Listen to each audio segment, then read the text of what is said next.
This time on Graveyard Carz, Mike Hill and his son Michael are going on a 4,000-mile road trip in their newly restored 1970 Superbird. But not before Mark and the Ghouls finish the job. See the complete restoration as they document, tear down, rebuild, paint, assemble, detail, and drive. Taking this legendary NASCAR from broken down beater to bird of prey. And see the unprecedented reveal when the whole Hill family and the original owners see the completed Superbird for the first time. On this episode of Graveyard Carz. Got that car coming to get you, Barbara. The unburied dead are coming back to life. I'm Mark Warman, and together with the most critical man in the world, Darren Kirkpatrick, give me a gun! my son-in-law, Josh, Oh, yeah! and my best friend, Roy, Well, all right! we bring dead muscle cars back to life, to exactly the way they were on the day they were born, if we don't kill each other. There. It's gonna be a bloodbath.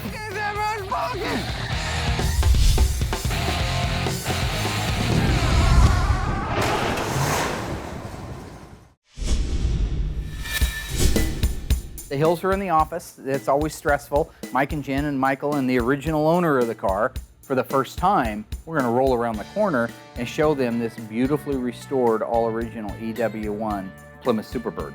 Last time they saw this car, it was completely rotten from the frame rails up, meaning the body panels, the outer skins. It was in a disarray that was barely even able to recognize that it was a Superbird. We expect a great reception as long as the car doesn't let us down when we go around the corner. But right now, if all goes well and we continue on the way we are, we should have an amazing reveal. It's gonna Come be a on, fun Monkey voyage Mark, back. where are you? Oh, I'm ready to see it. Yes, sir. Don't hold it. I gotta Been go a long back. time. Now here it comes. Here it comes. Been a long Look at that. time. Oh, wow. Yeah. Nice.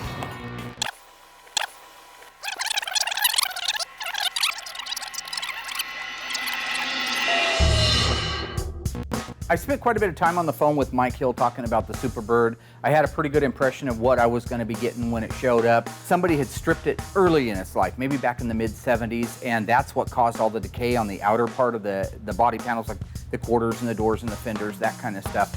When the Superbird first arrived here at Graveyard Carz, I was happy that it was all intact and it was complete. But once I started looking at it, I seen the overall condition of the car. It was very poor. It was a very rusty, rough car. But looking around it and like looking underneath it, it looks like the structural part is not in bad shape. Like the inner frame rails, front frame rails, rockers, things like that, it look like they've survived good.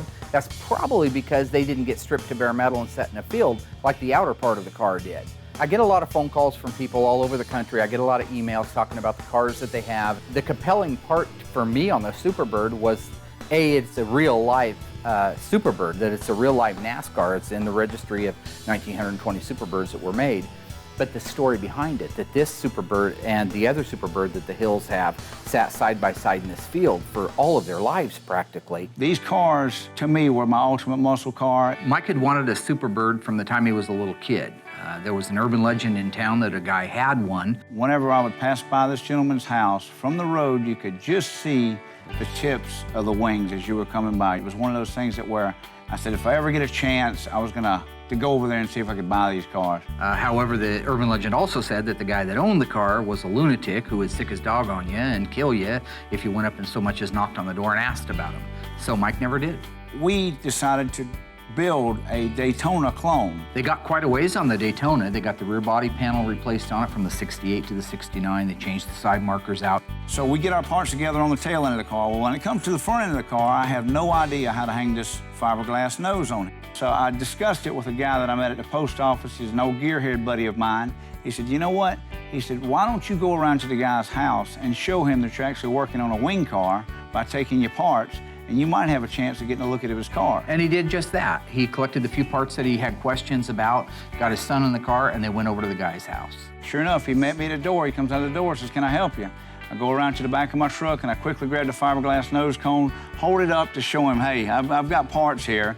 He says, what can I help you with? After Mike explained to him it was a father-son project that they were working on together, I think that softened the blow to the old man, and he says, yeah, if you want to take some pictures, go take some pictures. We get out of the truck, we start heading back to the woods, and as I look back in the woods, I see two Superbird wings, just as plain as day. Here you got the year 2007, and these cars are still in this guy's backyard, undiscovered, unrestored, just sitting there. I guess the guy that owned the cars really took a liking to Michael and to his dad, and the idea that they were working on a project together, and I think they began to form a friendship out of that. You know, when we went to the truck, I thanked him for his time. I reached across the dash, and I got one of my business cards, and I also got a $10 bill that I had there in the ashtray, and I handed him both of them.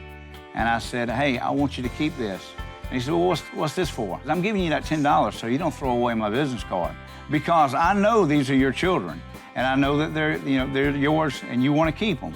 But if for any reason you ever decide you want to sell them, I know that you know what you have here, and I know what you have here. Those cars are very rare, and they're worth a lot of money. I'll be willing to give you your price for them. And that's all I said. We didn't talk price.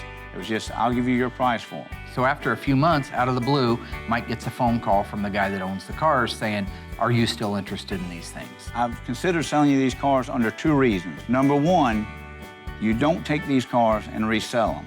He says, because my second condition is, you guys being a father-son team, he says, I want to see you end up with one bird, and I want to see him end up with one bird. Mike made the promise and kept the promise and ended up getting the cars from him. To this day, he and I have become to be really good friends. He and Michael and I go riding motorcycles together, and we've developed a really good relationship. So it was a really good feeling to come away from all of that, not only with 2 Superbirds, but to know we've made a new friend here, and that he's going to see his kids come back to life. All in all, I'm glad that Mark agreed to restore the Superbird for the hills, because they had such a heartwarming story behind the car, not only about themselves, but with the original owner of the car. You know, stories like Mike's, these are the fabrics that make up our life. At least my life and the generation of the people that I hang out with and that I grew up with. I love that Graveyard Cars can go now and tell these stories and bring to life other people's history and other people's memories. Here's where all the big stuff is. Big stuff. Oh, wow. This is now going to be part of their lives for the rest of their lives.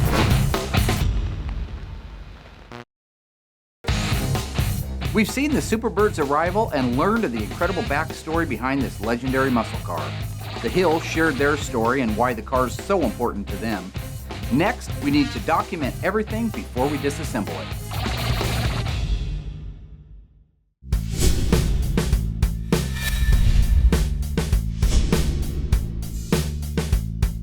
Today we're disassembling Mike Hill's 1970 Plymouth Superbird. The guys won't be here for about an hour, so that'll give me a chance to raise it up in the air, do all of my documentation without being interrupted by them and their foolishness. There's 2 things I'm looking for underneath there. One is Lynch Road assembly line procedures and unique procedures for just the Plymouth Superbird. And up here at the front on the K-member, you see an X.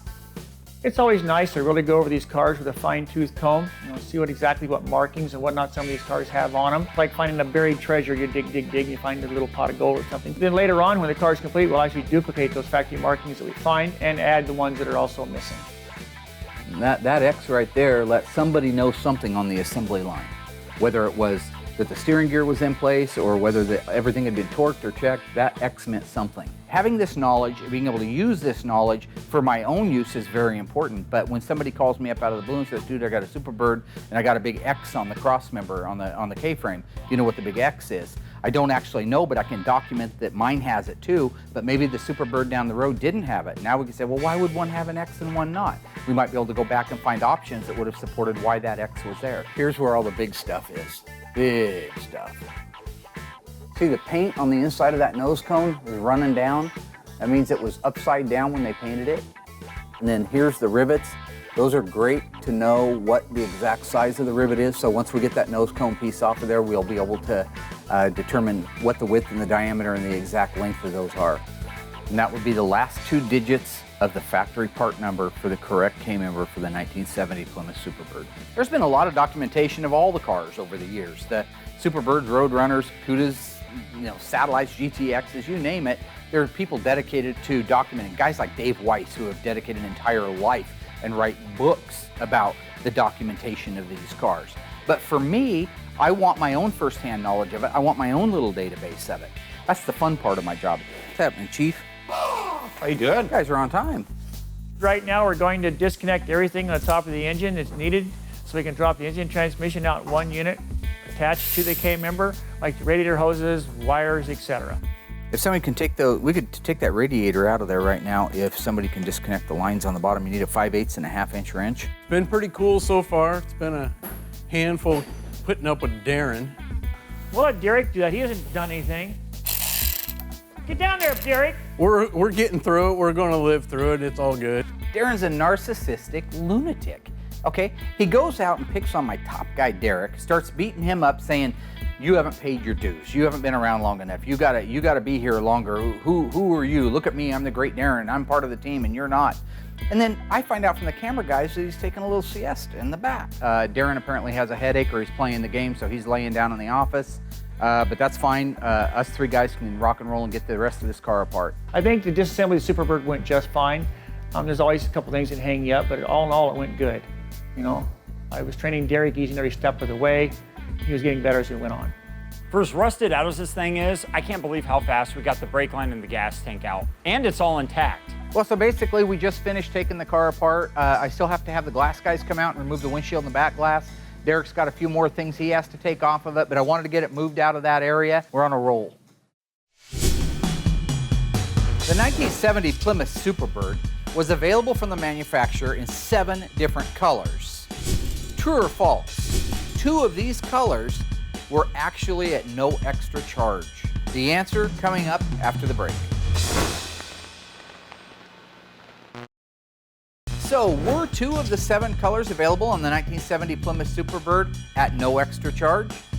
The answer is true. The standard color was Alpine White. That meant all the birds were that color unless you ordered otherwise. Another color, B5 Blue Fire, was available at no extra charge. That left Corporate Blue or Petty Blue, Lemon Twist Yellow, Limelight, Tor Red, and Vitamin C if you were willing to spend the extra money. Visit graveyardcars.com to learn more. The disassembly on the Hills 1970 Plymouth Superbird went perfectly. The body can now go up to the dipper, the engine can go over to the machine shop, and Darren can go back to sleep. Now we gotta focus on bodywork, panels, and paint.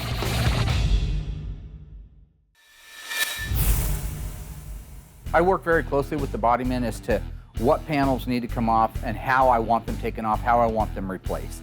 And so in the case of the Superbird, I can get together with Derek and Lucky and say, listen, this I need to have off, I need it dissected this way, just gonna put this part of the panel back on, or we're just gonna put this section in. What we're working on today is putting a brand new door skin on our 70 Superbird door shell. This is a brand new Auto Metal Direct door skin. This is a replica of the original door skin you would have got from Chrysler. Josh just gave us back the door shell. It was media blasted down to the original bare metal. All the rust was removed. We have it treated on the inside and out. And so he starts it folding over, and then once he has it starting to lean, then he can get more aggressive. And he's gonna carry that on all the way around the door, full 360, till that skin is married to it like it's supposed to be in the right shape. Then he's gonna do his spot welds. At that point, that door will be united with a brand new door skin, an original shell, and we will have saved a good portion of that door. You know, one of the things that happens out here at a shop like ours is we don't have all the equipment the manufacturer had. We can emulate the way it looks when it's finished, but we fit it on there, fit the quarter panel on there, we put it in place, we set a couple of set screws in it, then we do the trunk floor extensions, kind of mock up all of the sheet metal, get an idea if everything's square, then we start pulling the pieces back off at the outers, leave that one in that we know was good, the trunk floor, and that's where we start welding. Then we can start putting the extensions on it, wheelhouses on it, quarters on it. Next thing you know, you built out the car. It's starting to look like a floor now, that big one piece. This again is the new Auto Metal Direct floor. It's a exact duplication of the factory one with all the factory provisions, including the drains, the hump for the shifter. Such an improvement over what we've had in the past to use on these cars. They look good and they fit good. Of course, they need work afterwards, you know, to get Darren, the body you're bogarting really the mic. nice. Don't bogart the mic.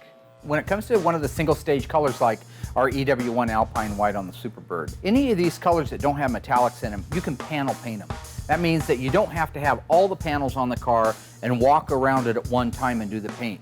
You have to with a metallic because metallics fall differently. So in the case of the Superbird, that allows us, whatever panels are done first, we can start painting them. Yeah, it's really important to me that the car leaves in just immaculate condition. It's right, because it's got my name all over it, as well as everyone else here at Graveyard Carz.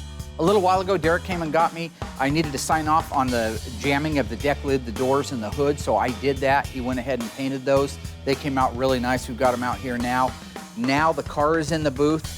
I go in there and make sure that all the holes that are supposed to be there are there. All the ones that aren't supposed to be there aren't there. We got our squirter bottles and voltage regulator, all our normals. He doesn't know every hole that's supposed to be there. And back in the 70s when these cars were driven, people add a hole for a tack wire, they add one for an oil pressure wire, and so now's the time to fix it so that you're not going back and spotting in the paint. Actually, what you should do is get a good bolt, go into the Mr. Moparts room and get the correct bolt and put it in there. And go ahead and put bolts in here to keep these threads clean, but they actually get painted with the battery tray. You could even put the battery tray in it if you had it, but it's so much easier to get paint everywhere right now. But at least the fasteners, if you put those in, I would think you'd be doing it pretty darn right. And they're pre-painted and we're good to go. Yeah. You got my blessing, buddy. Right on. See ya.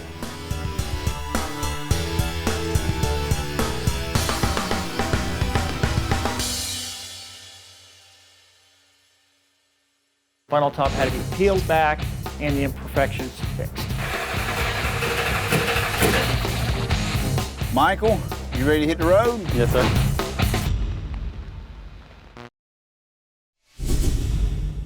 Our 70 Superbird for Mike Hill is getting really close to paint work on it, so I want to go over it with the guys, go over the body inch by inch. When you're talking about painting a car, doing all the body and the paint work on a car, it's a big motion, it's a lot of money in materials, it takes a lot of time to do it, and so if something's wrong, now's the time to find it before you actually do that paint work. So I want you to look at frame rails, floorboards, inner and outer aprons, upper and lower deck filler panels, inside the roof, cowl panel, inner cowl panel, firewall, outer deck extensions, rear body panel, rear balances, everything. I got a spot. That's Darren's forte, finding something wrong with something, that's what he does. That's his milieu, if you will. I'm good at this. You know, I seem to pick up a lot more imperfections than most people do, but if they're pretty blatant imperfections, I don't know why a lot of people can't see them. You know, wavy panels, bolts missing, mismatched, misaligned panels and whatnot. I think actually that's one of my better traits is looking for, doing the QC. So we're good. You actually found a couple things. Darren actually found a couple things that he didn't know about. So I mean, 8 sets of eyes, 10 sets of eyes, 20 sets of eyes. More people looking, the better it gets, right?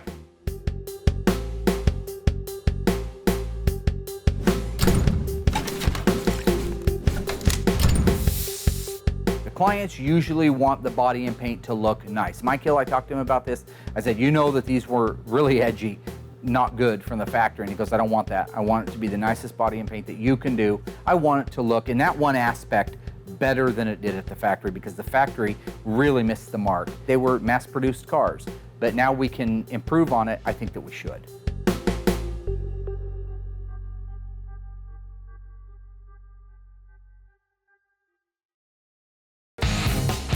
So far, we've looked at how the Superbird came to Graveyard Carz, the incredible story of the Hills acquisition of the car, and how much this Superbird means to the father and son team. The car has been disassembled, documented, panels replaced, and or repaired to factory OEM specs. And now that most of the painting is done, we can focus on the most iconic Superbird pieces, the wing and the nose cone.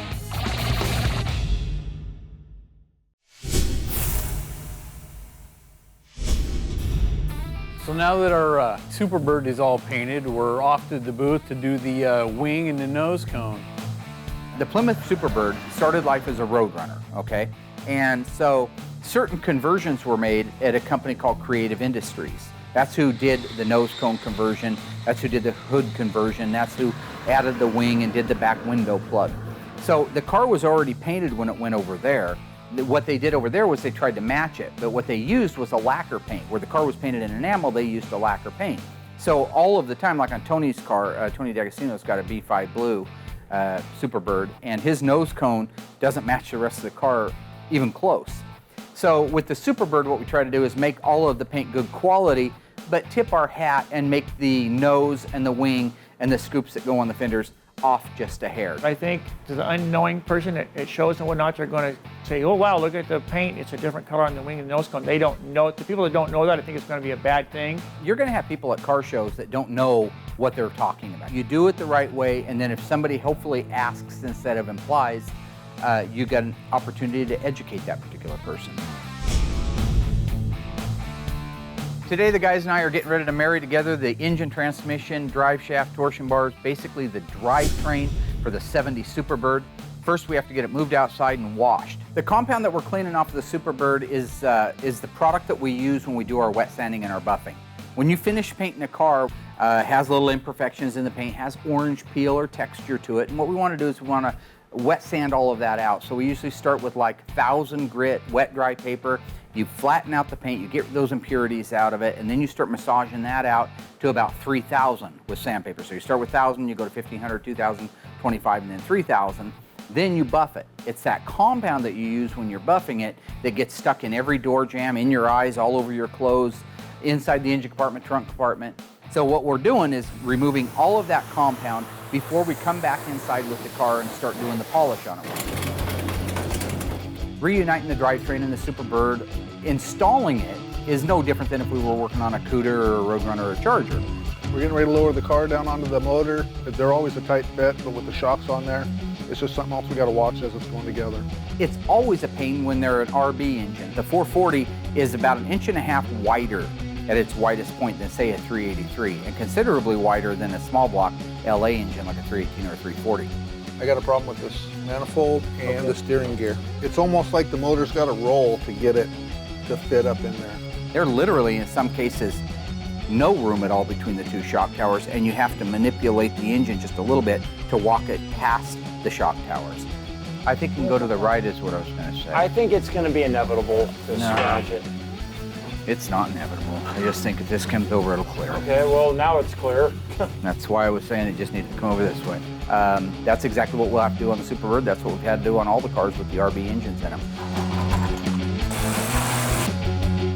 Green light go. Going right here.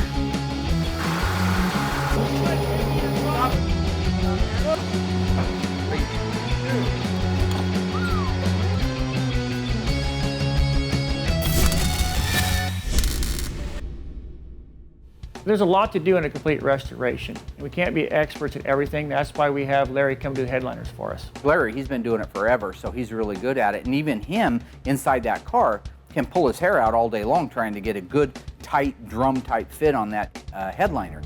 So for me, I would rather stick with what I really know, like the body and the paint, and making sure the engines are right and transmissions are right, making sure that they're dressed out right, making sure the right parts are on it, doing the history, doing all those things. That's why we sub it out. The Superbirds take a plug that goes in the rear window opening, and when the vinyl top was put on the car, there was quite a few imperfections around where the plug was put in, so the vinyl top had to be peeled back and the imperfections fixed. We couldn't tell exactly what the shape of that opening is supposed to be. It's a metal plug that goes in, fills up a portion of the upper deck filler panel, smooths out, and drops the back of the top off a little bit slower than the original one did. Get the vinyl top on it, and you can see that the upper edge around it is too sharp. I got hold of Tony D'Agostino. He sent me pictures of his Survivor Superbird, and I could see that that area where ours is a real crisp line needed to be a bullnose line, needed to be a real soft transition. So that meant peel the vinyl top back off, reshape it, primer it, paint it, and roll the vinyl top back down. It sucks, but you have to do it, especially if you're picky about what you do. You don't want to send something like that out. And we'll still get her done as planned, on time to be delivered. So just a few extra hours, a few extra nights a week, no big deal. I'll be in here slaving away, making sure it gets done. It's all about Zen. It's woo-saw. You know what I'm saying? Relax. Don't do it. Put your body into it. Famous NASCAR driver Richard Petty made the Plymouth Superbird a household name back in the 70s. What was the number on the side of the King Richard's car? Was it 13, 23, or 43? The answer is coming up after the break. And don't go Google or anything, just you should know this. Mopar.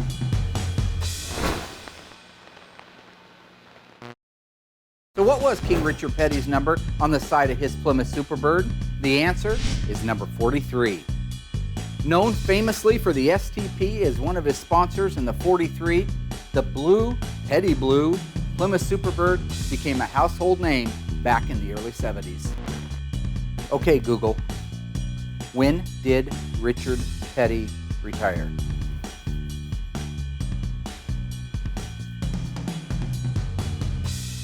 Visit graveyardcars.com to learn more. The Superbird is really coming together. The body and paint are beautiful, the rear window plug issue has been addressed along with the vinyl top. Now all that's left are a few decals and this bird is ready to fly.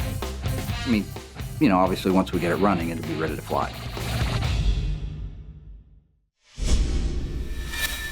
Right now we're getting ready to put some pieces and parts on our Superbirds. My guess would be, and I don't have the exact answer, but I would imagine that Creative Industries is the one that applied the large Plymouth decal and the standing Roadrunner bird, because all these were unique to the Superbird. If they weren't, I think the manufacturer would have done it. I think over at Plymouth they would have probably put them on. Like the back deck lid stripe that goes on a 70 Roadrunner, that was normal on all the Roadrunners that were coated with it. Right now I'm getting ready to do the most difficult part, which is the blackout that goes on the headlight doors and around the headlight doors that's very unique to the Superbird. You know, on the Mopars, it was weird. Some of the stripes were painted on, some of them were decal. On the Superbird, they chose to use decals on the nose cone. I think that's a way to save time and money. It's always been a mystery to me what made Chrysler decide when they were going to paint something on. Like on the 70 Roadrunner, you take the V21 hood blackout, paint it on. You take a 70 Charger, paint it on. But on a Challenger, the V21 is a big vinyl graphic. So I don't know what makes them decide when they're going to do it and when they're not going to do it. In the case of the Superbird, why not do one or the other? If you know you're going to have this reveal around where the headlights go that are going to have to be blacked out and the headlights are going to have to be blacked out, why not just mask off the rest of it and shoot the whole thing on there? So I don't know all those answers, but I know that when it comes to the actual vinyl graphics, the reason they couldn't take a full vinyl graphic and wrap it and fill that area that needed to be painted that I had to paint is because you're never going to get the side of that graphic to go up to the opening and roll down 1/4 of an inch and actually stay there. Right now we're getting ready to fire up the Superbird. That means we got to top off all the fluid levels, transmission, oil, antifreeze. We're putting fuel in it. We just got a new line of fuel here from Renegade. Going to give it a try. It's 98 octane, so hopefully the engine runs like it should back in 1970. Cars back in the 60s and 70s were made to run on a higher octane fuel. They had a higher compression ratio. The technology of the car's not as good at that point in time. The cars now, they detonate. They don't run as good on the lower octane fuel, the ethanol and stuff that's in the fuel now. I usually compensate as much as I can in the engine to make sure that it can handle today's fuels and still run well, but you can't, you know, you'd have to drop the engine down to 8.5 to 1 from the original 10.5 to 1 to really get it to run the way they want it to on today's fuel. It's just easier to do an octane booster and a premium gas, I think. Fire, no fire. You'll see these cars when they first start them up on a lot of these car shows. They start them up and they run them, and the car's barely idling. You're not supposed to idle a car when it's first started. You're supposed to run it so long for that cam break in and whatnot. They don't want to show that it's out of time. They got spark plug wires on wrong. It's not getting fuel or whatnot. We try to show really what goes on when you start an engine. Let's just double check the firing order to be sure. I just like to be sure, because if it backfires like hell and you blow something out of it, all because you were too lazy to double check the firing order, that's the wrong reason.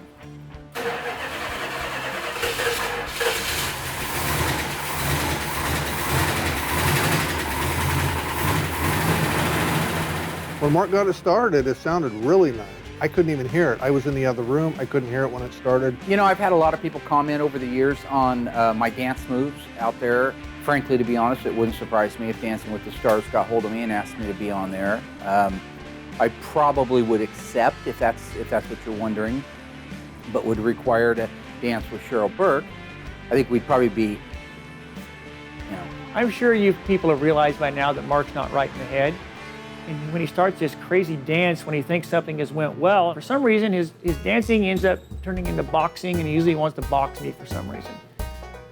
I have no idea why he does that, except he's not right in the head. It bursts out of me like Tourette's. Do you remember last time when Mike Hill was here, you told him you were going to be in really good shape? Yeah. And I'm not in the greatest shape of my life. Okay, I could still knock a lung loose. I hit you so fast you don't see it coming, you see it coming back. That's all you see. And it's pretty bad he gets tired shadow boxing himself. When you're winding down the last few steps on these cars, there's always a lot of little detail. I would imagine that there was a department at the assembly plant that did all the fine tuning, all the making sure that the doors open and close the way they're supposed to make sure that the fit and the finish was right, making sure the hood pins were adjusted right, and the gaskets were in place, and if they didn't leak water and they didn't leak oil and all those little things. So that's just something we do. We just do it manually here. They may have had a whole system implemented there because they were turning out, you know, hundreds of cars a day. But that's just a natural part of finishing one of these cars, is having a punch list, going through it, making sure everything meets your standard, and moving on to the next step.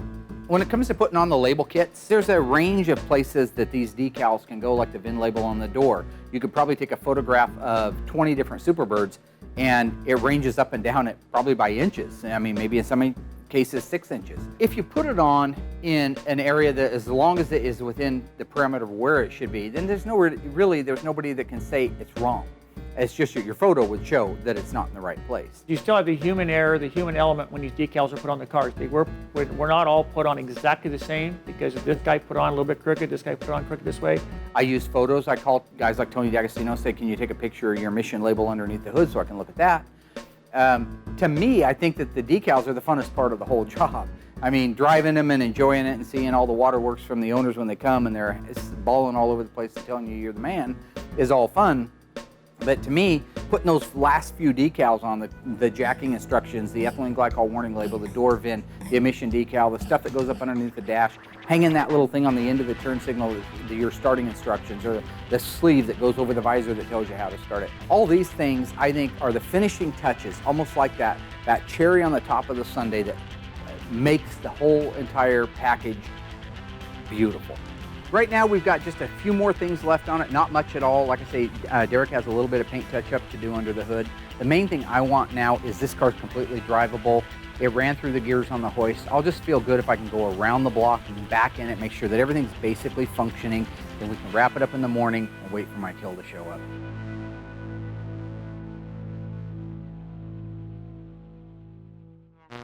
Like it's a brand new car, like the rusty car never existed, and here it's brand new and they just rolled it off the showroom floor. 10 days and 14 hours on the road, almost 4,000 miles. From rusted to resurrected, this 1970 Superbird has seen an amazing transformation. And now it's time for the Hills to lay eyes on their beloved 1970 Plymouth Superbird for the first time in 2 years, and the first time the car's ever been seen with paint on it in over 3 decades. Oh, I'm ready to see it. Yes, sir. Son, hold on, I gotta go to the Been a long bathroom. time. Now, here it comes, here it comes. Been a long Look at time. Oh, All right, wow. yeah. Nice. Nice. Wow. That is fantastic. Wow. Mark. Great job, man. Great job. Nice, buddy. That is fantastic. That thing is going to look beautiful. Nice. Yeah. Man, I'm going to tell Jen? you what. Oh, amazing. Beautiful. Nice. That's beautiful, Mark. I'm going to tell you. The whole, wow. Oh, Tickle good. pink with the way my, That's what we were hoping for. Mark, it is beyond my expectations. That's fantastic. It's way beyond my expectations. Nice. Nice. Nice. That's good. So what do you think, baby? Love it, baby. Mark, that is great. That is Thank you so fantastic. much. Let me tell you, buddy. I'm glad you're happy with made it, me a man. happy man. That's awesome. Oh, it's beautiful. Yeah. I see you sizing me up the whole time. And I think you actually have me in thickness, if that's a good thing. That's not fair, Mike. Now, Hey, I told Mike that the next time I saw him that I would be in better shape than I was, and I think that I am. I don't know what he expected to see. Okay, he's back there in Shangri-La, South Carolina, living the life, you know. Let's see him come run a collision restoration business. Let's see him come over and run a television show. Let's see him handle 17 employees at the same time, all trying to poke the time clock, you know? very good. Looking good, guys. That's great. Awesome. I really, really am glad that car is so beautiful, and Mike loves it as much as I do. He's gonna keep it forever, and his son will probably pass off to his children. And it just means a lot to me to know the car will last forever, you know? And the work that's been done on it is just amazing what they've done. It was a total disaster when they brought it in here, and these guys made it look like brand new. And I'm just really happy for them, really, really happy. Yeah, you got it. Oh, my. 1, 2, 3. Holy, I got to get a picture. I get one. To have the 2014 state figure champion, South Carolina, set up on the spoiler, just like they used to in the old days. You know, when Mike put Jen up on the Superbird wing, it reminded me of pictures from the old days where a lot of people would actually take their girlfriends and put them up on the wing. It was just a neat thing. It was just neat to see that. Yeah, home sweet home. It looked beautiful. Nice. Mark, this is beautiful. I'm gonna tell you, Are you buddy. excited about driving it? I am I am more than I excited. could tell by looking at you. you're Oh, ready. yeah. Nice. Well, the keys are in the ignition, my friend. Go for a little drive and tell us what you think. Come on, guys. Bring the whole family, Harry included. Let's get in this puppy and go for a ride. All right, guys, you ready? Ready. Here we go. Here we go. You can turn on the radio, you don't hear me yodel. Boy, mufflers sound good, don't they? Oh, yeah. Yes, they do. It is nice.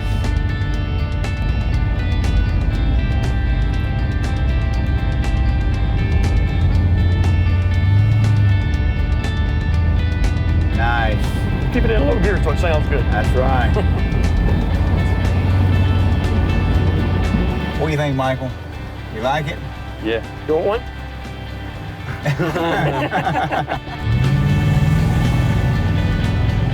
That's right. Oh, she's running good.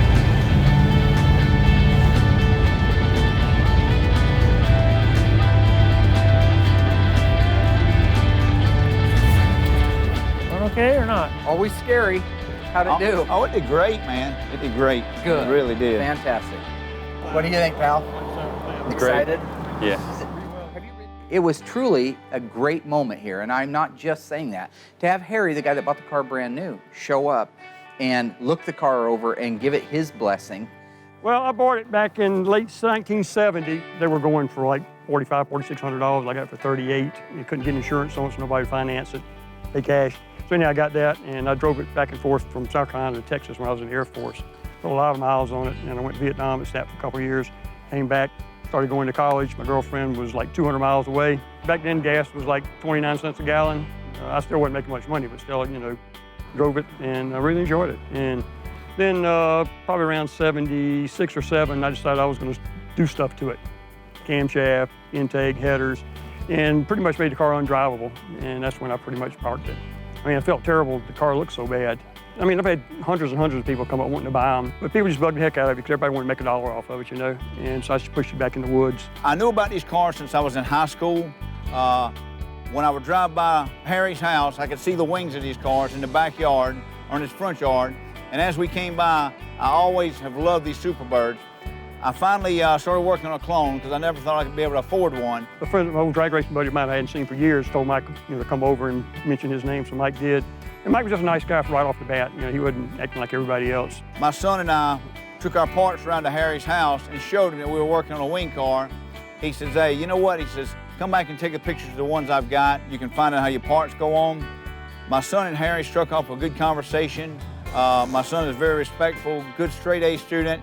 He and Harry hit it off real well. They started talking about motocross riding. It was really good to see him and his son together. They had a great relationship. And I really didn't have a good relationship with my father when I was coming up. And it just did something to me, you know, seeing them like that. Mike told me he would never sell them. He would always, you know, cherish them and drive them. And he would take better care of them than I did. When it was in the backyard, it was really, really rusty and falling apart. And I felt real bad about the condition I let the car fall down into. And seeing it like this, I'm just amazed at what they've done to it. You know, it's like it's a brand new car. Like the rusty car never existed, and here it's brand new, and they just rolled it off the showroom floor, and they're tricking me or something. I don't know. But it's just amazing. Two cars sitting side by side now, just like they did for years, sitting out in that field, sitting out in the air-conditioned shop. I am 100% happy with the way Mark and his team handled this car. It is beyond what I expected. I never thought the car would turn out this well. I was almost afraid to drive it for what we've got here, but it's just so nice. But, you know, I bought it and brought it to Mark to make a driver out of it, and we're getting to take it 3,000 miles as soon as we leave here. Yeah. You ready to take that first leg, buddy? Huh? So did it do good? Mark, Did it drive good? it did great. I am ecstatic about that. It drove perfect. I love it. I can't wait. My hat's off to you. the whole team and this car coming together the way it has. Yeah, It really made us happy. Very good. Darren, thank you. Thank you, buddy. Don't make it too obvious. Yeah, thank you, man. First off, there is no perfect car when they're restored. I think the Superbird turned out very good. Did it turn out perfect? No. Were there flaws and imperfections? Yes. But overall, consider what that car came in here like, it turned out very, very, very good.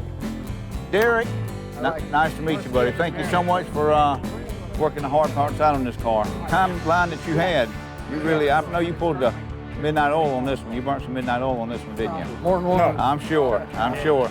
Michael, you ready to hit the road? Yes, sir. We got 7 to 10 days to get home. I'm gonna let you take the first leg. All right. You know, I'll see you in 7 to 10 days. I love you. You be careful, All right, Harry. Yeah, man. You're the official escort for my wife home, okay? All right. Good luck. Good to see you. All right, see you All right, over buddy. there. Yes, sir. Y'all have a good flight. See you later. Clean it out. Nice. Nice. Thank you, Mark. Car's. Car's running really well. There you go. So where you want to hit first? Well, I figure if we head down the California coast, we're going to Oregon coastline, we're going to hit California, we're going to run the coastline down, right along the beach, try to take in as many sights there. Maybe we can, hey, you know, I heard they do some sand dune riding out there. Yeah, that'd be and, fun. You know, I know how you like to ride motocross. Uh-huh. What do you think about doing that? Yeah, that'd be nice. Cool. To know that their journey with the car back home begins now, and knowing that it won't end there, that this is now going to be part of their lives for the rest of their lives and generations to come, pretty much solidifies when I say that I am the dream maker, that I am the Sandman. You know, don't say, Mr. Sandman, bring me a dream. Say, Mr. Warman, bring me a dream. If you need me to duck down, if you see any really pretty girls and you need me to duck down, Well, at least we got room. yeah. Watch your tongue, boy. I am 100% happy where I'm at.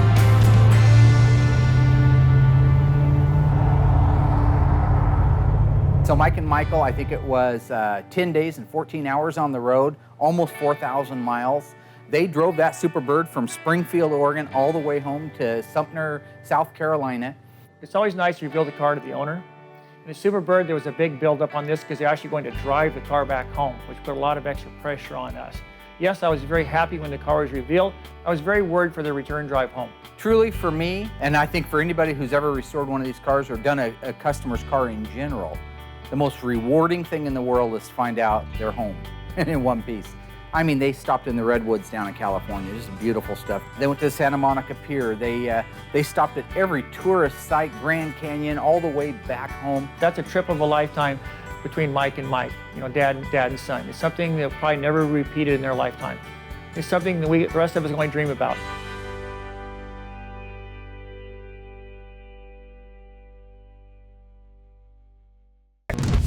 Next time on Graveyard Cars, Mark and the team check out a legendary Daytona. But will it be too far gone to save? Where's the rest of the car? The Cook's 1970 Barracuda is racing for the finish line. That ain't right. And Mark's original equipment loyalty is tested when the dailies want to install an aftermarket suspension from Magnum Force. These aren't back. You can't drive, so you had to change all the suspensions so you could drive this car. Is that it? No. On the next episode of Graveyard Cars.